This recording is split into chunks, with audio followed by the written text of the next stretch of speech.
My understanding is that when the building opened, every classroom was provided the materials for Handwriting Without Tears, but not very many people were trained in the progression through the Handwriting Without Tears. So that's my goal today, is to take you through the steps with that. I know some of you, the only time that you touch your Handwriting Without Materials, Handwriting Without Tears materials is when you do inventory and you're like, check, there it is in the cabinet. And so hopefully today, maybe we'll change that just a little bit. Yeah, so earlier this year, we had a sweet little friend, he's already 5, he's in our afternoon class, he's going to kindergarten. And just kind of as a litmus test, I wanted to see what could kids do with a pencil. And he picked up the pencil and he kept saying, in a very loud, frustrated voice, "It's not working! It's not working!" And I thought maybe the lead had broken. And I went over and when I looked, he was trying to write with the eraser. And so I think that that's just a really good example of kind of what's happening with kids. Parents are working from home on a computer. I pay my bills online. They're not, my kids weren't watching me write checks. I'm probably the only person in the room who still keeps like a paper and pencil grocery list on my refrigerator, so that way anybody who comes home can add to it. But I think that kids just aren't seeing the adults in their life writing with writing materials as often as they were. The fact that he didn't know that this was the end that we needed to put to the paper. Then with all of the interactive and digital things that kids have access to, I think that then they're also having less access to just crayons, markers, etc. I have a really sweet little friend in the morning who actually has a really fantastic tripod grip, and we were doing a matching activity. She knew crayon and she knew marker, but when I said, "What is this?" she had no idea what a pencil was.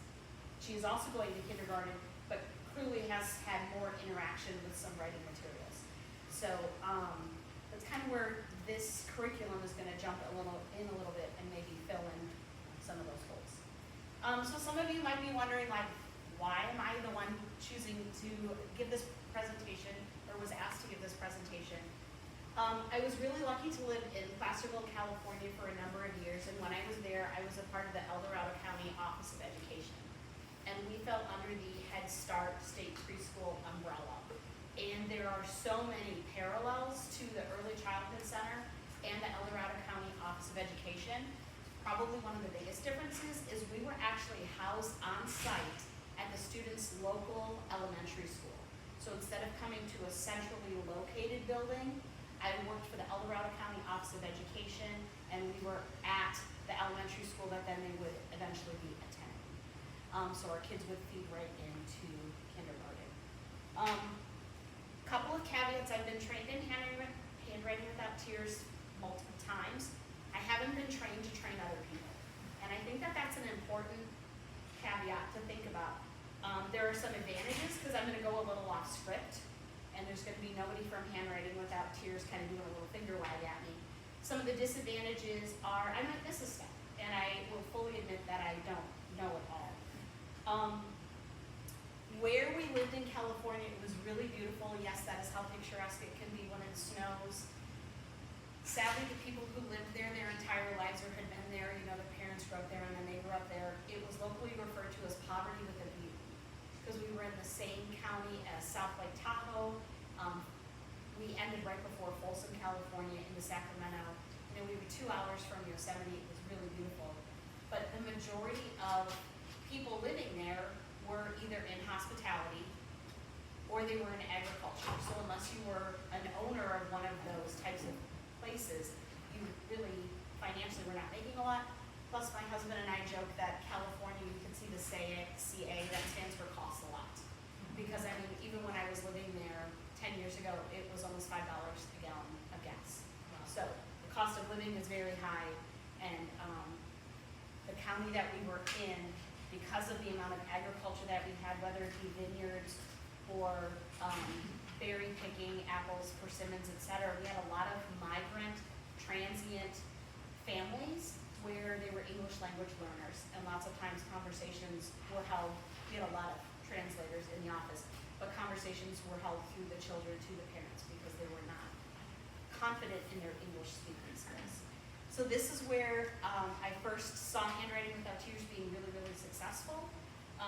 I was super lucky because this is actually where I got first introduced to conscious discipline. Like Amy came out several times and was our presenter there, as well as some other workshops, and I'll give an example of something that I picked up on in a workshop. I went to a sensory workshop one time. I talked to Heather about that and just how fantastic that was. So gave me a really great background base. So what I'm not here to do today is tell you how it has to be done and how it has to be done in your classroom. Everybody knows their students and you know their abilities and you know where they are in their education journey. Our morning class and our afternoon class look vastly different because of the students we have, what they are able to do, their attention span, etc. And so we have to tailor the same lesson to the different groups depending on who's there. My goal today is just to take you through the progression, introduce you to some of the terminology, and introduce you to a little bit of a philosophy. I know that there are a lot of thoughts, theories, research on whether you should introduce uppercase or lowercase first, whether you should introduce letter name or phonetic sounds first, and I don't really want to spend too much time focusing on that debate because Handwriting Without Tears, the curriculum that you guys all have in your classrooms, is specifically for uppercase letter formation. So that's what we're going to be focusing on today. Is anybody trained in Handwriting Without Tears? Anybody else? Okay. Val, is anybody else using these materials in their classrooms? In some ways, fantastic. So what was really fantastic when I talked on Wednesday is we had people jumping in with how they were also using some of these materials or extensions they were doing or adaptations that they had made. So please, if you have something to contribute, please raise your hand. I don't want it to be like, wah, wah, like Charlie Brown teacher. Like, I'd rather have it be a little bit more interactive if you guys have something to contribute or share. So, Handwriting Without Tears is a several-hour training, and I'm going to have to take that and go and kind of give you the cliff notes and the highlights. Everything that I'm going to be talking about and some things that I'm not going to be talking about is inside this book. The Handwriting Without Tears training, it's about a 4-hour training for the uppercase letters. And so we obviously have an hour together. So to maximize that, I might frog jump over a couple of steps. Everything is here in this book. Once again, I know in all of your spare time, you guys are going to be like, oh, I'll take this home for a little like reading on the weekend. So everything is in here. So if you feel as though I'm missing a step or there was something that you needed more clarification on, please go ahead and dive on into this book. With that being said, I can't not say that some of the adaptations that we've made have come from other really talented people that I've seen in action in the building and other places where I've worked. Some of the tools and some of the vocabulary that we use have come from occupational therapists. Heather, you're going to see some of your activities in later slides that we do as far as promoting handwriting. Because we're doing letters and we're doing letter sounds, that's going to obviously feed right into SLPs, as well as one of the activities that we'll do when we go through our sample lesson is going to be straight out of an SLP's language work that they would do with the students. In 102, we spend a lot of time with zoophonics. We kind of run through those, and we have seen incredible growth with our kids with letter knowledge and phonetic knowledge by doing zoophonics, so that's going to be incorporated in a little bit. And then I can't completely ignore the fact that my background is in Montessori education, and so I'll be pulling out some examples of that. I really think that, I know people have different opinions about Montessori education, love, hate, maybe somewhere in the middle. I myself kind of fall in that somewhere in the middle point. But a lot of developmental theorists, Erik Erikson and Piaget and stuff, actually were Montessori trained themselves, and Piaget was actually the head of the Swiss Montessori Society, and Erik Erikson, his developmental philosophies came out of observations in Montessori classrooms. And so there's going to be a nod to her in some of these materials. But like I said, I think she just needed a better publicist. You know, if she were on Instagram or TikTok or whatever, she'd be rolling into the dough for some of her ideas.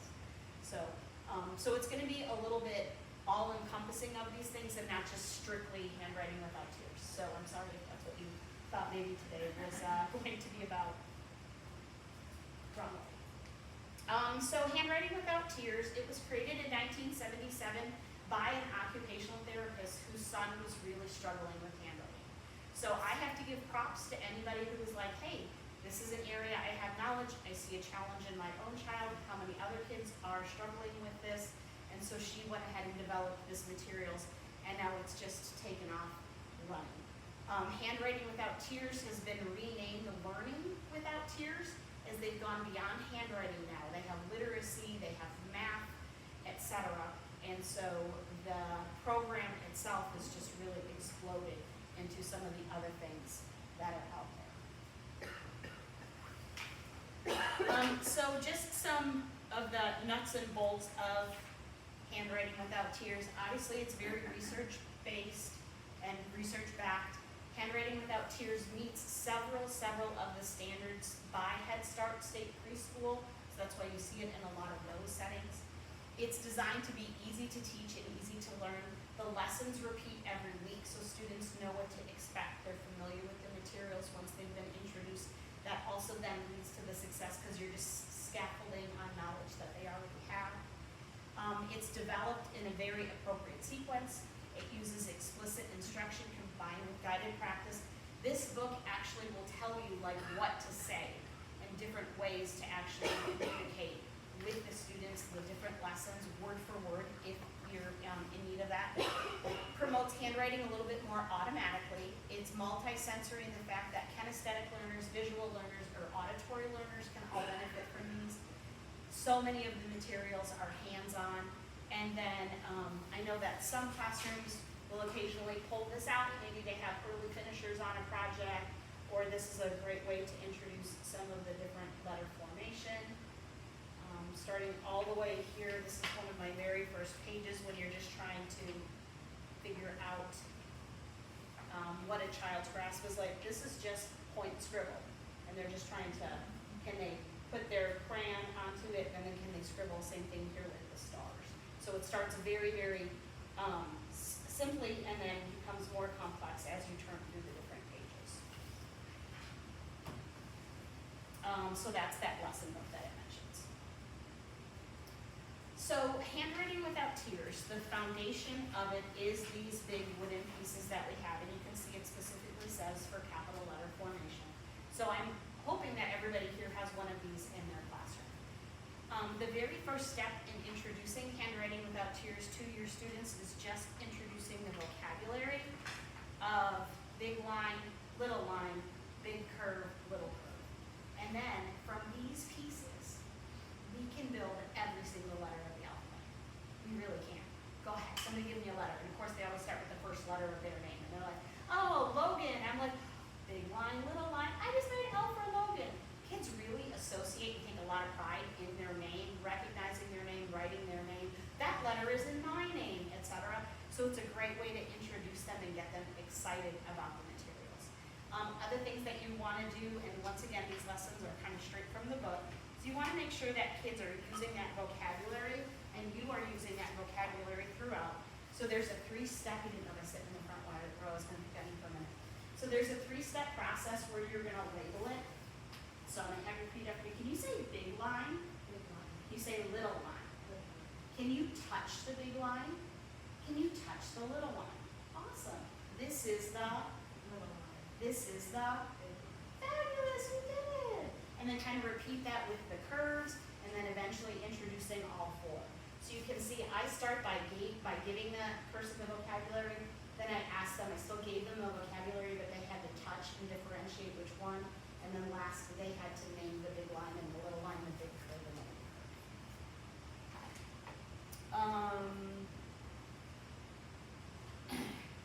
So once again, another tool that you can do, and why I have this bag in my hand, not the one that has your numbers in it, but you can put these pieces into a bag, and be like, all right, let's see what shape she thinks. Reach in there, see if you can feel it, so you can tell me what it is before you pull it out. Big curve. She thinks it's the big curve. She found that big curve. That's awesome. So just another way that's interactive that you can get them to simply identify these pieces. That's the very first step, is just introducing those different shapes that we're going to later be using. That obviously leads into the formation of MapMan, and I know lots of different classrooms do MapMan in a variety of ways. One of the cool things when you look at MapMan is he is made up of straight lines and slanted lines. So those arms that are out at an angle or a slide, I know as OTs sometimes call them, those are what's going to make up V, W, the middle part of N, anything that has that slant or that slide. We have our smile, which is the bottom of the U, the bottom of the J. We have our ears on the side, which is going to be for like P, B, at the top of R, etc. And we have our horizontal lines as well as our vertical lines. So through MapMan, we're getting introduction to all of the different ways that we would move our writing utensil on the paper. I know that lots of classrooms have MapMan in some form. Sometimes they put it up on the board. Some classrooms won't have this. They'll still build MapMan. I like to introduce MapMan and kind of have them hiding behind a shelf. And then before we get ready to do our lesson, this is a little bit of the dog and pony show, but you got to get kids to be excited and kind of buy into what you're going to be doing. So I'll say something like,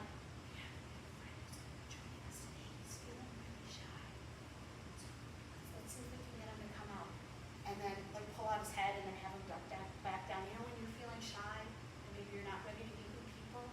So let's be super quiet. And it's a great way to kind of bring the energy down.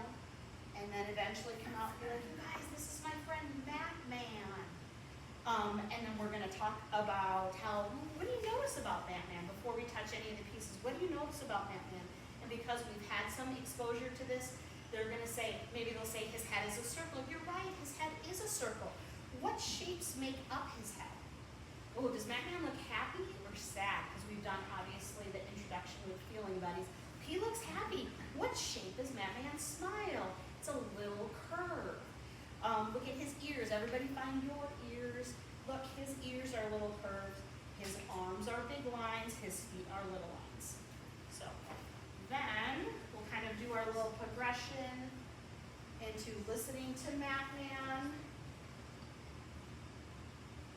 Our morning students would not be successful with just doing MapMan on the carpet without the guide. Our afternoon students could totally do this just on the carpet and create it themselves. One of my favorite things, I reached out to Amy Schwartz, sadly she couldn't find the picture, but we had a friend who made MapMan out of the blocks and then laid down next to it. You remember Preston? It was Preston. He laid down and he was like, look, look, and he was laying like this. It was really a cute moment. So we'll start by the beginning. Most people familiar with this little ditty. Everybody sing along.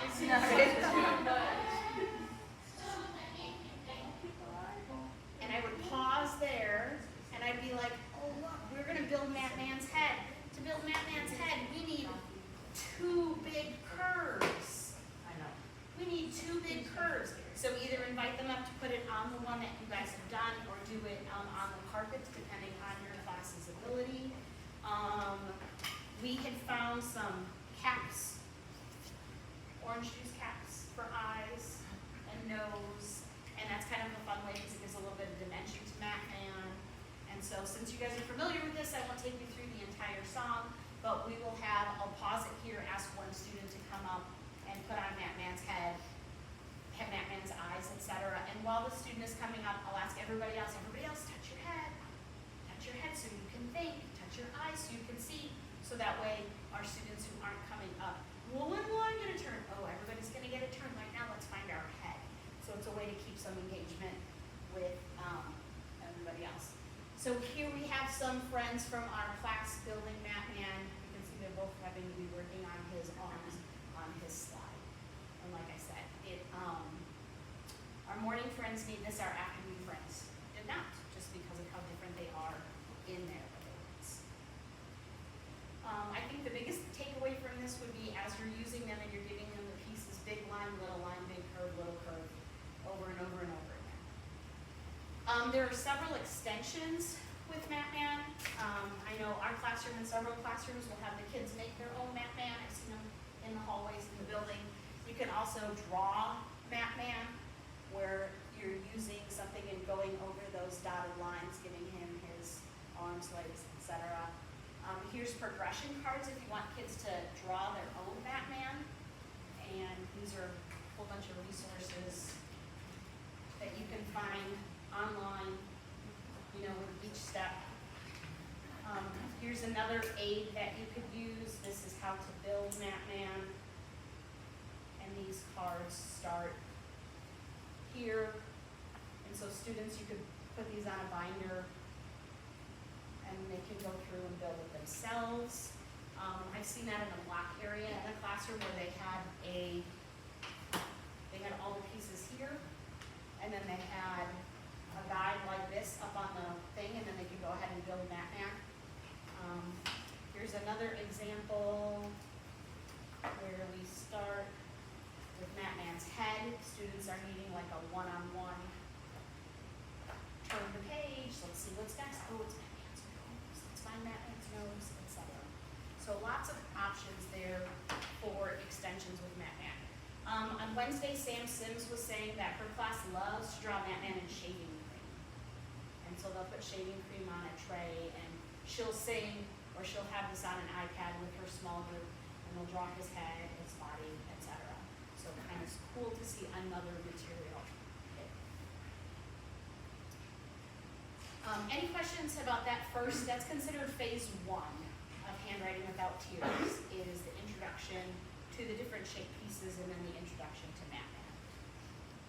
Anybody using Batman or doing something in a different way in their classroom? So we made little Batmans, but we laminated them and we did like the actual lines and everything, and then they use dry erase markers in the writing area and they can trace it and do that. And then I also have like pre-made ones that are laminated, but it's missing a part, so then they have to draw out the part that's missing. Oh, that's fantastic. And each one has like different ones that are missing. That's fantastic. Fantastic. Anybody else? Like many Batmans I've had my teachers have, like we'll all do a group, so then they all have their own Batman to make, Yeah. because sometimes it is hard to wait, or they're a different progression, so I made a little Batman, they're all in boxes or bags, and then we build it all together versus as a wonder. As one. Yeah. Yeah. And they can Velcro to match if they need to, or just do it on a tray. Yeah. Anybody else? Okay, cool. I like the idea of leaving out a piece and then seeing if they notice. And then they could come in and then identify, oh, he needs a big line or he needs a little line, etc. So now we're getting ready to jump into what's considered phase 2 of Handwriting Without Tears, and that is as we get into the actual letter formations. So these are the materials that I believe everybody has in their classroom.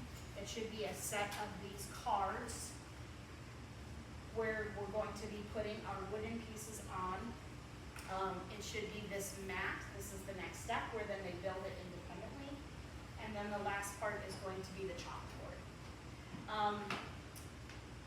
As we go through and we talk about different adaptations and things that students might need, I know that these pieces slide really easily. So I know somebody was talking about Velcroing them down so that way as they get put on, when they're putting on their little line, they don't bump their big line, which might cause a whole lot of frustration. So actually having the opportunity to Velcro here. The other thing is I know that this is not enough pieces for the entire classroom to be building at the same time. So in 102, we have gone ahead and we've used that cardstock that there's probably a million boxes of in Danny's office and made the 1 inch by 10 inch. Go take all the paper you want to make 900 mat. 1 inch by 5 inch. Get a big old paper cutter, and then you can go ahead and have enough pieces for multiple students to be working on it in your classroom. For today's purposes, we're going to do a little sample of how 102 does the Handwriting Without Tears lessons. We're going to be using the letter L, and that's because this is the order in which the letters are introduced in Handwriting Without Tears. And that's based on the ease of formation when they're both building and when they are starting to write the letters. So letter L, big line down, little line across. The chalk never leaves the chalkboard, or the marker never leaves the paper, or the dry erase board, or whatever materials you're using. You then get to letter F. Letter F is when we introduce jump.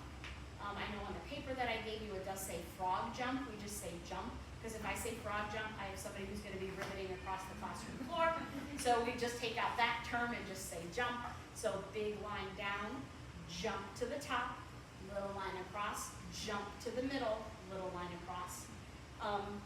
You can tell how well loved this CD is and how much it's been used, that it's still completely sealed in the package, because who has a CD player out in their classroom anymore?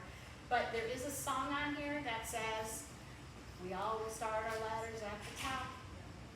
We always start our letters at the top. So I will sing that often as we are at our table doing our Handwriting Without Tears lesson, even though we're not listening to it on the CD. Yes, you can find it on YouTube as well.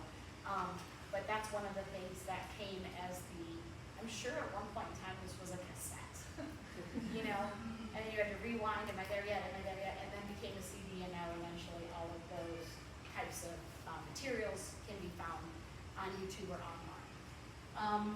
After we do the vertical and horizontal lines, we go to the curved lines, and then the big and little curves, and then finally anything with the diagonals, or as we refer to, because this is how OT introduces it, anything with the slides is down here at the bottom. Do most people have all of those materials in your classroom, even if they're dusty in a cabinet, but like you have access to them? If not, let us know, because we do have some extra sets that Danny has been sent, and we'll try to make sure that you get what you need for your classroom. There are people, as I was preparing for this, there were some people online who brought up their frustration or confusion with some of where the letters were placed. I personally think that S is really hard, and I would have maybe put that down here after we had a little bit more experience with some little curves, but S is up there. They can handle the little curve with the U and the little curve with the J, but man, that S, that curve this way, throws them. I'd have put that in a different spot. But I'm sure there's a really good reason why it is exactly where it is. So this is just kind of a sample of how we do our Handwriting Without Tears lesson in 102. Once again, I think it's really important to mention that how we do it in the morning and how we do it in the afternoon is not the same. We have 11 students in our afternoon. Granted, not everybody comes every day. 6 of them were with us last year. So last year we were laying the foundation, and this year I really feel like we're able to capitalize on some of the success that we were having, because they know big line, little line, they know big curve, little curve, they can recognize their name, they're doing a lot of those skills already. That makes a really big difference as far as how many returners you have. And for our friends who are new, because our returners are so excited, when it is our Handwriting Without Tears day, they share that excitement, and they're able to role model really well for our friends who are new to our classroom this year. So we all wish that we had a little Jack Hartman in our pocketbook, because the man's doing very, very well. But I really like this video. I'm not going to play the entire thing, but I'm going to start it, and I'm going to show you a couple of things as the video plays.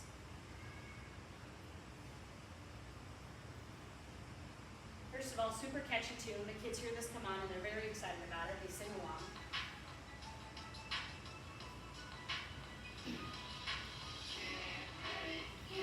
Oh, come on, join us. Karaoke. Jack Hartman karaoke in the multi-purpose room. Bonus once we get up and dance.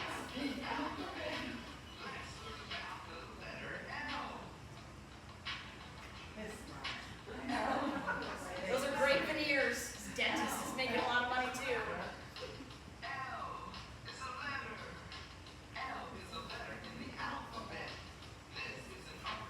So as I'm writing and I'm tracing it in here, I'm going to use 2 fingers.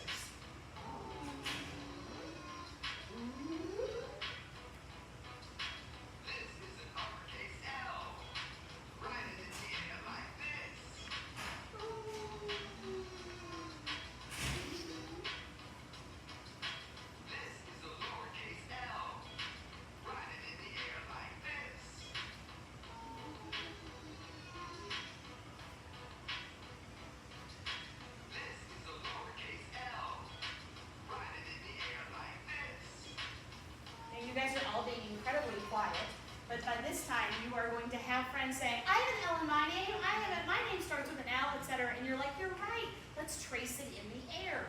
When you write your name, you have to do an uppercase L, you have to do a lowercase L. I want to take a minute and pause there. There's a very specific reason why I have 2 fingers up when we're tracing the letter. And the reason is we add in the thumb and we have that tripod pincher grip. So it sounds something that's, well, I don't know why I didn't ever think of that. Again, I had to attend a training to be like, oh, that's why I'm doing this. You don't have to usually tell the kids, use 2 fingers, except for our one little sweet friend that Heather gets to see, who likes to do everything like this. He's over there, and we've got another little friend in our class who's got older brothers who knows that that is bad. I'm doing this on camera, I just realized. Way to go. So we have another friend in our class who's more sophisticated with older siblings who knows that that is bad, and will be like, and I'll be like, yeah, it's okay, he's just trying to, it's okay. So, once again, adding in that pointer finger and the middle finger so that way when we add in the thumb, we have our tripod grip. The next part of this is where we're going to come in because we do symphonics in our room. So the letter L, you make the L, put it next to your cheek, and you go, ooh. For our kids who are having trouble with L in speech, you bring your tongue to your teeth, ooh. Lizzie the lizard sticks out her tongue, ooh. So once again, a little bit of interdisciplinary stuff there happening with trying to incorporate some of the different speech. Ooh. Okay, so he's going to talk to us about how we make the letter L.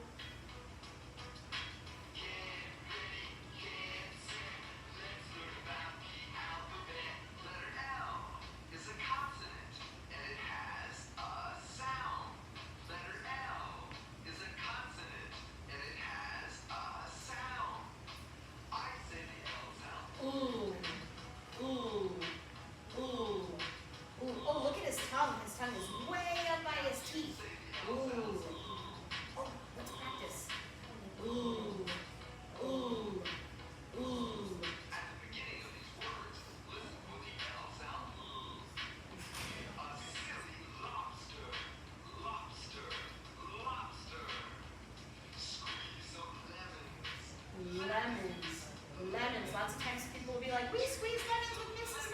Yates last year. And you're like, yeah, we did. Oh, we made lemonade with Mrs. Yates.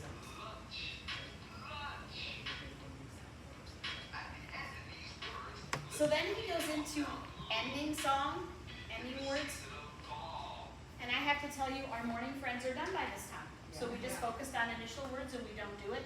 Also, handwriting without tears, considering the vowels, they introduce the short vowel sound because our lovely English language, when you do the long vowel sound, that's when you get into the, when 2 vowels go walking, the first one does the talking, and the bossy E at the end, and all of those kind of crazy things that come in with the English language. Lots of times I'll stop the video before we get to this point, so our morning friends don't even know that they haven't seen the whole video. With the vowel sounds, he does do the short sound and then he does do the long sound. We don't take the time to go ahead and go through the long sound. So after, oops, go back.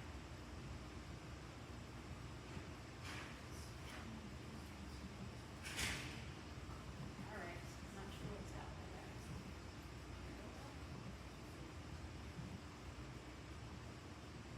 Technology. Is there somebody who's more familiar with slides who knows why it's not letting me go back? Okay, so we're just gonna roll with that. So after we do the Jack Harkin song, and we try to find letter L in our alphabet. So I know that most classrooms have the alphabet up somewhere in their room. And so this was from actually a workshop that I went to for English language learners. And I was like, I don't know why that just has to be for kids who maybe don't speak English at home as their primary language. Everybody can't benefit from this. Thank you so much, Danny. So ours happened to be right above our whiteboard, which is perfect. So now we say, okay, everybody, get out your looking glasses, get out your binocular. We have to try to find letter L in the alphabet. So what we're doing is we're putting context to all of those things that are up in our classroom that they're not just there pretty for decoration, but they have meaning and we're going to find them. It also gives you the chance to introduce vocabulary of match, same, different, beginning, middle, end, and then we're going to talk about letter L's neighbors. So I start all the way down here by letter A, put on your imaginary caps that we have our whole alphabet up here. no, that's different. No, that's different. That's not a match. No, no. And by this point in time, kids are seeing it and they're saying, I see it, I see it. Stop, so whatever, save. And I'll be like, you're right, we're gonna stop because we found letter L in the alphabet. We found letter L. Is letter L at the beginning of the alphabet? No. Is letter L at the end of the alphabet? No. Letter L is in the middle of the alphabet. You guys all know how to find letter L now. We also talk about who are letter L's neighbors, and at the very beginning of the year, they don't know those letters. I'm saying, look, letter L's not alone in the alphabet, he's got friends. On this side, letter L's friend is letter K. And on this side, letter L has a friend, it's letter M. He's got friends next to him in the alphabet. He is in the middle of the alphabet. So just a way to draw context to things that you have in your classroom that, obviously, I mean, Koenig's room, big baseball fan, you know, it's not just a baseball on the wall that's there to make the room look pretty and attractive, that there's actual meaning and context behind it. So this is where I channel my inner Melanie Yates, and I pull out my best Melanie Yates, and we try to work on some of those language skills. I believe all the classrooms have a copy of the soup cans, and so once again, it's kind of how you sell it and what you bring, but I'll bring it and I'll be like, did you guys get rid of that? There's something inside our soup can. Let's see what's inside our soup can today. Oh my gosh. And I'll kind of peek like that once again, depending on your audience. With our afternoon class, I don't have to use dramatic because they're so excited to see what's in there already. I point out, look, this is the uppercase L. And this is the lowercase L. And then I'll describe. All right, this is something that this time of year it's changing colors. They used to be green and now they're turning red and yellow and brown. Does anybody know what it is? It's a leaf. And if it's crickets or people are shouting out something really wrong, I'll say like, Jenny, it's a leaf. And I'll give them the opportunity. I will sometimes try to target those kids if they know that they're working on their L sound, or like when we're working on F, if I know they're working on their F sound, just to give them another opportunity to practice. We'll repeat that. Okay, this is an animal. Happens to be my favorite animal because it's my last name. It lives at the zoo, and it likes to roar. It's a, and if they say tiger, oh my gosh, you're so close. Tiger also likes to roar, also lives in the zoo, very close. This is a lion. And so we'll go through log, lemon, lamp, leaf. With the soup cans for the vowel sounds, you're gonna notice that the vowels are red, consonants are blue, and I'll sometimes just point out, you guys look, these are red. That's a special letter called a vowel. We're gonna learn about that way later. So just kind of giving a nod to the fact that they're different. Sometimes the kids will notice it, those are red. You're right, that's so observant, those are red. That's a special letter called a vowel. With the soup can, with the vowels, they do have some short and some long vowel sounds. I just eliminate the long vowel ones and we just pull out the short vowel sounds from them. So once again, depending on your audience, how much they can participate. I've seen teachers do this in a small group, which was kind of cool, versus at a large group. If our large group, we get through 2, and I realize I'm starting to lose them, we move on.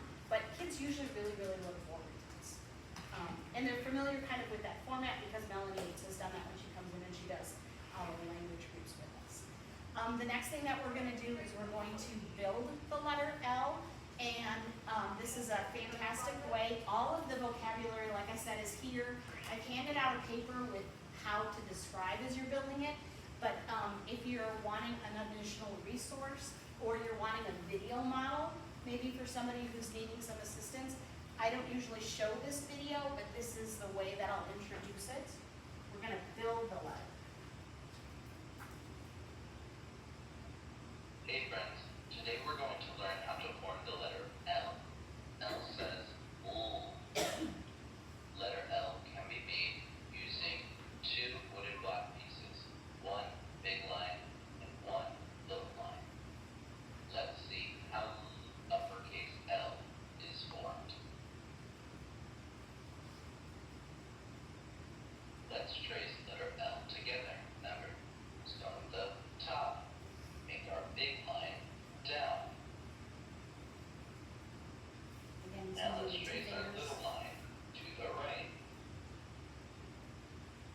Excellent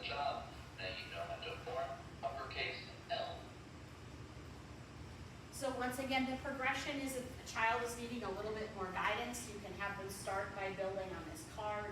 Like I said, I've seen teachers either use a magnet if it's up on the board, or put a piece of Velcro so that pieces don't slide.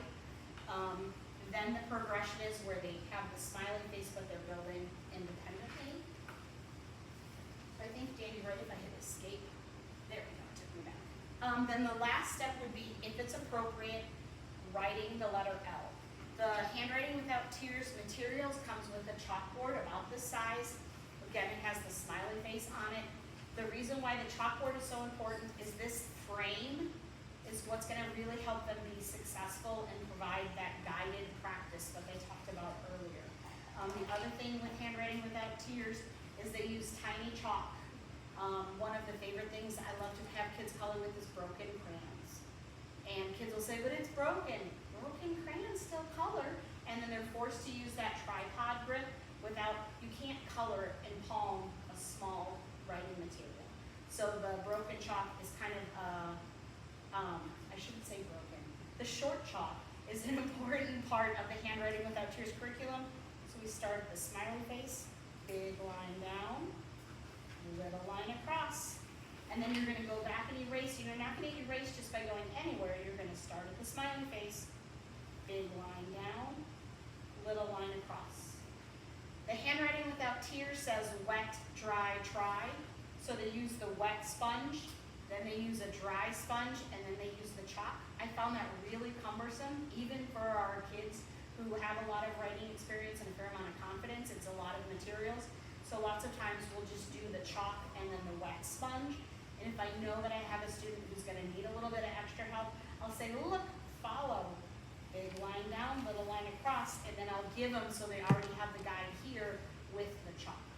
So just a way that they've been more successful. Any questions about that progression? I know I talked for a lot longer, but when we do this in our class, it's really only about 12 to 15 minutes max of a large group, especially now that we're getting far enough into the school year that the kids are familiar with the sequence and the steps. A big part of it is, how much of the Jack Hartman video do you show? How many pieces are there to the left that we're gonna be building, etc. Any questions about that at all? So here, this is our afternoon class. Once again, our morning class, this is different. It's gonna look a whole lot different as we have kids who need a lot more practice. I have some extra of the line cards printed. We also, as I'm giving the lesson, Ms. Koenig is the one who's sitting with our students that we know are going to need some additional assistance. But here in the afternoon, I start by giving them the big line. I say, all right, I'm going to give everybody a big line, and we need to put it down on the carpet. And this is after we've had a lot of practice of the big line is not for shaking. The big line is not for tapping your neighbor. This is a tool. It's going to help us to learn the letter L. So when I give you your big line, remember it's a tool. We're going to put it on the carpet. Does everybody follow that? No. Do kids need reminders? Yes. Oh my gosh, Jenny is doing such a great job. Look, her big line is down on the carpet. She's showing me that she's ready for her next piece. And if I see somebody really kind of playing, I'll just allow them to, we'll give them a few reminders, and then either, hopefully, somebody will step in. Lots of times our friends next to them will be like, put it on the carpet so you can get your next piece. Come on, we're building here, let's go, let's do it. So here we are the first week of school, we're drawing our big line down. You can see I'm modeling with the 2 fingers. I have the card next to me, so if anybody needed help, I could slide the card to them if I saw that they were really struggling building. Then we go to writing. Once again, not everybody's gonna be ready for this, and some friends need a lot more assistance than others. This friend is a true success story from last year where we had our own walkie for the number of team otter calls that we were making. He had visuals to get into the building, to sit at the carpet, he was in a cube chair, to get to snack, to come in from recess, to a fidget bag, to a whatever, and he's really come very, very far, and so I'm just super happy for his growth. You can see that he's doing a pretty good job with that picture grip there, and we are using a regular size marker. Once again, this isn't mine, this is stolen, but if I saw it online, okay friends, we're gonna put it down so the marker is pointing towards me. Oh, remember how we were tracing, we're gonna add in our thumb, pinch and flip. And it's amazing the success that kids are having by copying that, and I'm kind of over dramatic with it. Pinch and flip. Is anybody a Jimmy Fallon fan? You know when he does his thank you notes, and he goes like this, with the way he's writing his thank you card, like so a little bit of that kind of over exaggeration, pinch and flip. And they'll do that, and they'll even remind each other, like, don't forget to pinch and flip, and if I see somebody, I'll be like, oh, let's start again. You know, if they pick it up like this and then they switch, you know, let's pinch and flip. I like this size dry erase marker. Again, it's really hard for them to palm and do that. I also like this because the eraser is built in, so it's really hard to erase a big erase board with this little tiny, so then they're gonna be more likely to go right over what they have written versus just back and forth all over the board. Then pulling in our zoophonics that we're doing, here we have a sweet little friend who's building Lizzie the Lizard, and when we do the craft in our room, we make sure that first they build it. So that is a 1 by 10 green piece of construction paper, and then a 1 by 5 piece of construction paper, and I give them their pieces. Do you guys remember how we practiced on the carpet? We're gonna build the letter L again on our construction paper, and I don't give them their glue stick until they've built the letter L. And I really like something also that Sam Sims added on Wednesday. She said putting the glue on is actually handwriting practice. They're holding the glue stick, start at the top, we're gonna do 1 line of glue down. So instead of using marker, crayon, whatever, they're using their glue stick. 1 line down, flip over, 1 line across, flip over. So I like that she added that, because I'm gonna be like, guys, we get extra practice writing the letter L by using our glue stick. And then we add in the pieces. So, anybody doing anything similar or different with crafts that they're doing or anything like that? So we do a scavenger hunt weekly for the letter of the week too in the I love classroom that. to build the language of it. So, I love that. yeah, they all love it. That's very cool. So the other thing that's really cool is kids are start noticing that on Fridays when we are here, we change out the letter on the board. And so we are what, week 8 in the school? 9, starting 9? Week 8 or 9, something like that. They'll walk in, they'll see the letter on the board as they're doing their sign-in and they're choosing their commitment. And this little sweet friend came in on Monday, we're on letter T this week, and he came in and said, that's the letter T. He found it in the alphabet, found it that it was a tiger that we had on a board, and was like, we're making a tiger this week. Micah, you are exactly right, we are making a tiger this week. So once you've given them that awareness, it's really kind of amazing what they start noticing and what they start seeing. So, extensions. If you have somebody who has a sensory aversion to chalk, you can use these little dry erase boards as an option with the picture frame. This is not my idea. This is stolen from online. This is just a dollar store picture frame that then has that edge for them for guided, a dry erase board and a marker there. I think most classrooms have the sand trays, and I think everybody has them with yeah, we're gonna keep that locked up there in that cabinet. Because the sand is very, very fine grained, which can be really tricky. We are so lucky to have Heather Neal who comes in, and she does a lot of shaving cream, whipped cream, etc. Come Halloween, she'll give them all a witch's finger with green pudding, and she'll have them do shapes and slides and that kind of stuff, either on their pie tin or their paper plate or whatever.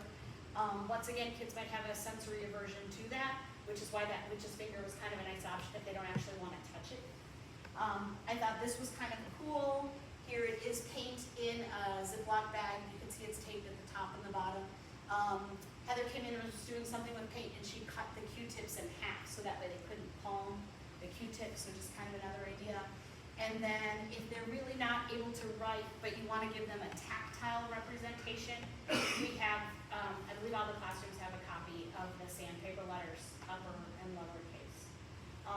So just different ways that you can incorporate some of these things without it having to be so regimented in this and then this and then this and then this. If your kids are needing other ways to explore and build letters. I believe most classrooms have these design builders. These came from Lakeshore Learning. Our friends love this. We make magnifying glasses, we make houses, we make circles and triangles and shapes and all kinds of fun stuff. But,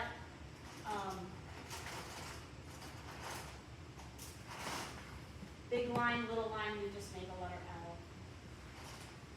Big curves and little curves. And once again, our afternoon friends who've had a whole year, who are returners, who've had exposure to their name, will write out their whole name with these. I had a friend, we had these in an interest area, he made the entire alphabet using the big line for the little line for big curves and the little curves. So that was kind of cool. That was all independently started. He did need some help, like what do I need for this one? And then by giving him, he could pretty much create them. So these last three, I don't think anybody has in their classroom, but here it's guided practice with the same pieces that are there. They're just all blue, and then you have the cards. Big line, big curve, little curve. These magnets, I'm excited to try. Big line, big curve, little curve.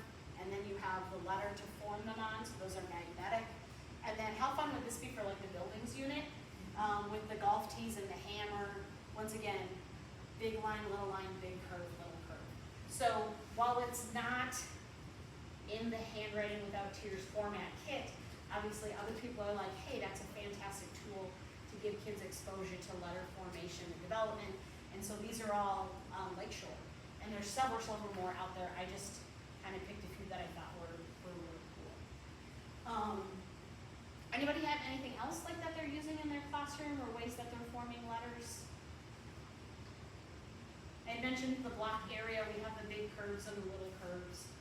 Big lines and little lines. We learned in some, like, just on Google, they'll have like a train track or car track with the letters, so then we'll drive cars over it. That's fantastic. And yep, here's a set. This is called Roads to Readiness. The resource is to learn, play, and grow. So if you have somebody who's not able to hold yet, find a tiny car. This is the tiniest car I could find. They even have where to start your car. So that's excellent. Thank you for mentioning that. You drive down and then you drive across. And so we have a full set of these down in 102 that you're welcome to come make a copy of. It even has the little smiling face up here, but not a direct Handwriting Without Tears material. Anything else that people are using or doing that they want to share? I know somebody had mentioned Play-Doh rolling and then letter formation. I find that our kids have a really hard time rolling out the Play-Doh snake. So if I roll the snake for them, lots of times they can build, but actually rolling that Play-Doh snake, they're better with rolling a ball than a snake sometimes. But that was something else. Actually, Handwriting Without Tears has Roll-A-Dough as one of their extensions.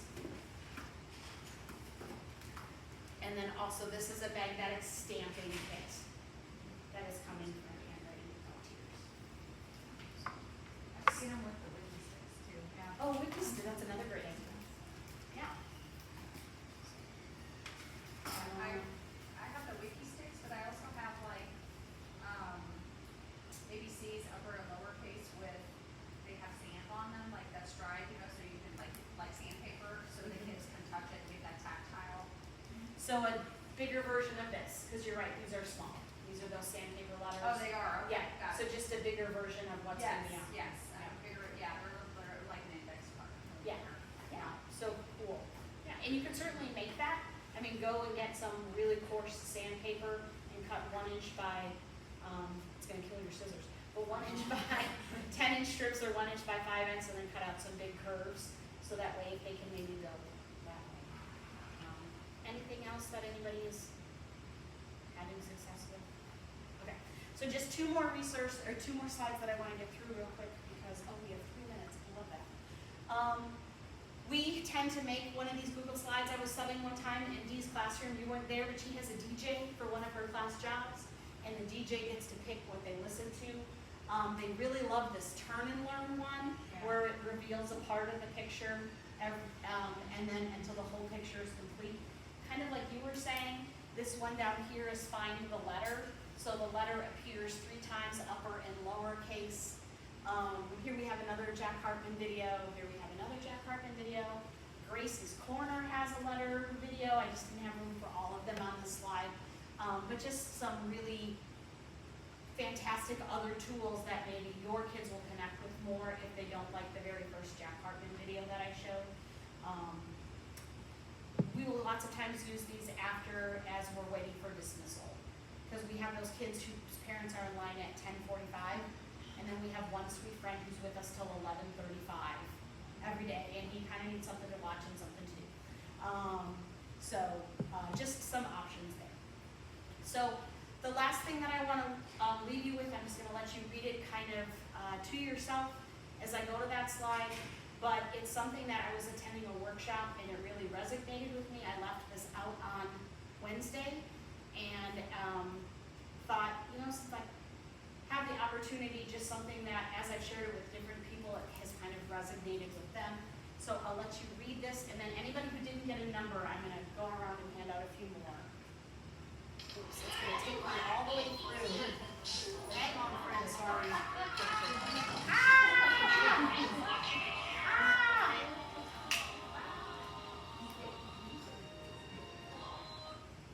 So if I want to advance, let me just go like this. Nope. Oh, it's going to take me all the way through. Okay. That one right there. Thank you.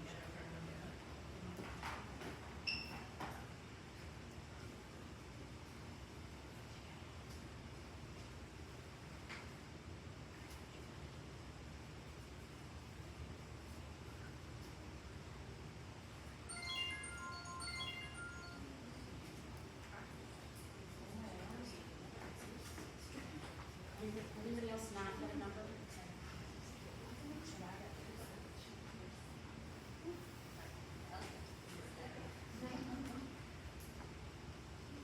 Probably flip that upside down for 17. Did everybody have one? So, when I'm having that moment of really flipping my own lid, and I need okay, I need to go into the closet for just a minute. I'll sometimes remember, this is kind of that whole, an escalated adult cannot de-escalate a child. So my approach to a situation can really make a very big impact, and sometimes I just need a little, moment and then can come out and try it. So, kind of just as a little thank you guys for coming. Some of you guys know, some of you don't. I have a little side hustle. I work at Bath & Body Works, and so I have some Bath & Body Works random stuff, freebies, giveaways. So you're welcome to come and look up here in the bin. I call your number. Also, I have some dry erase boards. So it was garage sale weekend, at Winghead and in my subdivision and all these different subdivisions, and somebody was selling 12 of these boards for $5. So I added my own little Sharpie smiley face, and granted it's not going to have the edge on it, it does have the blue, but it's not going to have the raised edge. But there are some of these, and if none of this is your cup of tea, no thanks is, pass or whatever is an okay. So, once again, it's a variety of stuff. Lots of it will have a gratis sticker on it because that means I got it for free or very nearly free. So, all right. 22.